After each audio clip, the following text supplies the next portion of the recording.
আজকের রান্নায় আপনাদের সবাইকে স্বাগত। আজকে আমরা করব সয়াবিন কাটলেট।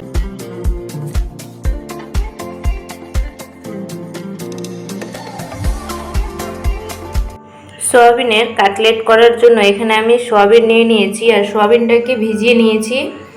ভিজিয়ে জলগুলো ভালো করে চেপে বের করে দিয়েছি। এবার আমি সয়াবিনকে মিক্সিতে দিয়ে গুঁড়ো করে নিব। এখানে আমি গুঁড়া করে নিয়ে নিয়েছি সয়াবিন। মশলা নিয়ে নিয়েছি এলাচ, দারচিনি আর লবঙ্গ। এখানে নিয়েছি গরম মশলা, জিরে গুঁড়ো, ধনে গুঁড়ো, হলুদ গুঁড়ো, লবণ আর নিয়েছি আমি এখানে রসুন কুচি, লঙ্কা কুচি, পেঁয়াজ কুচি। এগুলো সবকিছু আমি তেলে ভেজে নেব। এখানে আমি একটা কড়াই বসিয়ে দিয়েছি আর কড়াই গরম হয়ে গেছে। এর মধ্যে দিয়ে দিচ্ছি এলাচ, লবঙ্গ, দারচিনি আর দিয়ে দিচ্ছি পেঁয়াজ কুচি,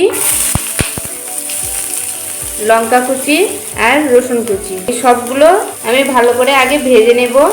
আমি একবারেই সবগুলো দিয়ে দিয়েছি। এবার সবগুলো আমি ভেজে নেব ভালো করে। পেঁয়াজ রসুন ভাজা হয়ে গেছে। এবার আমি মশলাগুলো দিয়ে দিব এক এক করে। এর মধ্যে দিয়ে দিচ্ছি আমি জিরে গুঁড়ো, ধনে গুঁড়ো আর লঙ্কা গুঁড়ো আর দিয়ে দিচ্ছি এখানে অল্প একটু জল। এবার এটা আমি ভালো করে কষে নেব। এখানে মশলাগুলো কষা হয়ে গেছে। এবার আমি এর মধ্যে দিয়ে দিব গুঁড়ো করে রাখা সয়াবিন দিয়ে দিয়েছি। এবার ভালো করে এটা মিক্স করে নেব। আর দিয়ে দিব আমি এর মধ্যে সিদ্ধ করে রাখা আলু, একটা বড় সাইজের সিদ্ধ করে আলু রেখেছি, ওটাও আমি দিয়ে দিব এর মধ্যে। এবার আমি এটা দিয়ে ভালো করে এভাবে করে মিক্স করে ভেজে নেব। এটা দিয়ে আলু আর সয়াবিন ভালো করে মেশ হয়ে যাবে আর ভাজাও যাবে। এখানে আমি গ্যাসটা লো ফ্লেমে করে দিয়েছি, না হলে আলুগুলো নিচে লেগে যেতে পারে।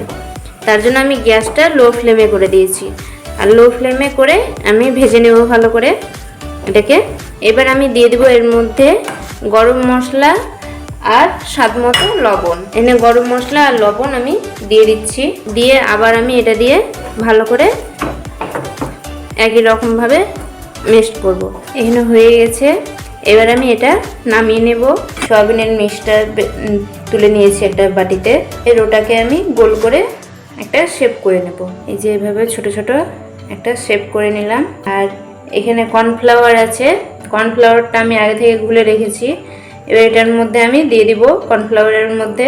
এটার মধ্যে আমি এবার দিয়ে দেব।